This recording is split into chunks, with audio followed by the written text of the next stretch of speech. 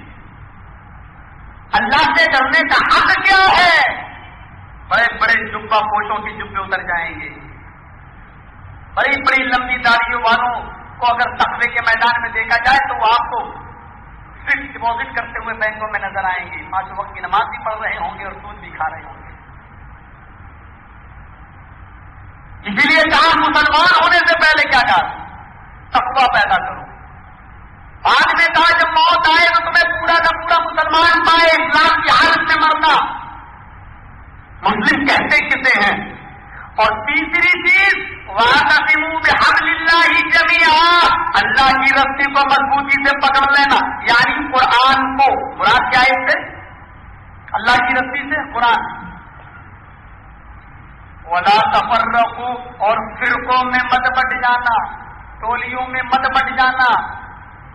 پتہ یہ چلا کہ قرآن پکڑو گے تو ایک راستے پر، ایک جمعیت و جماعت پر چلو گے، اور اس راستے کو یعنی قرآن کو چھوڑ دو گے تو فرقے آٹومیٹک بن جائیں گے۔ قرآن نے فرقوں کو ختم کرنے کا طریقہ بتایا۔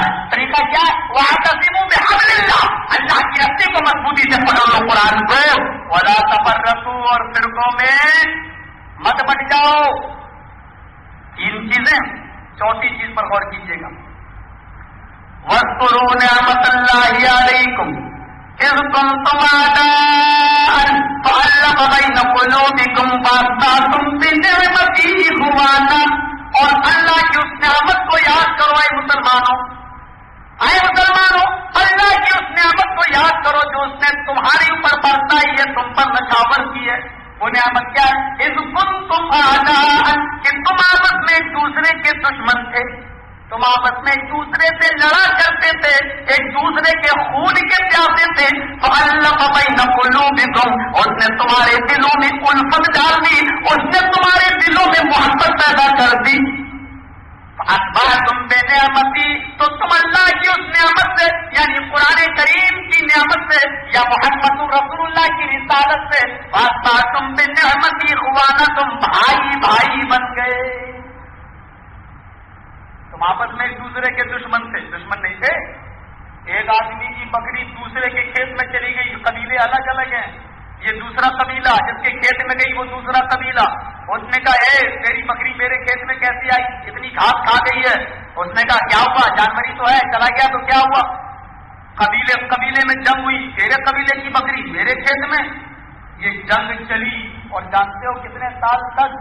حدیث کی کتابیں کہتی ہیں یہ جنگ پوری 40 سال تک چلی، 40 سال تک چلی، صرف ایک بکری کو لے کر۔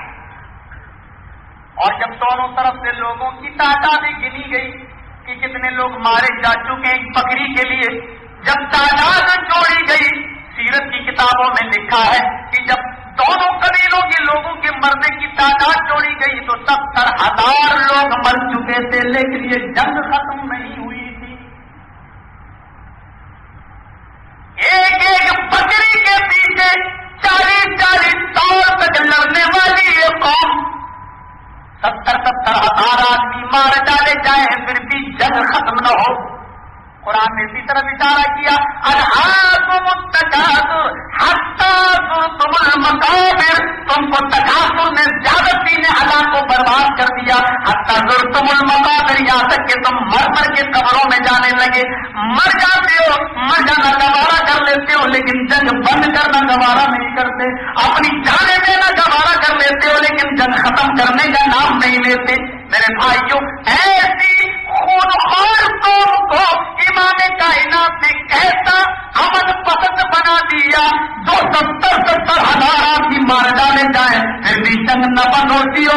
امام کائنات نے چند ہی برسوں میں محنت کر کے ایسا بھائی بھائی بنا دیا کہ ایک ہی جنگ سے لڑنے والے 3 صحابہ زخمی پڑے ہوئے ہیں، اور ایک چچیرا بھائی اپنے بھائی کو پانی پلانے کے لیے آتا ہے، لے میرے بھائی پانی پی لے، اس کو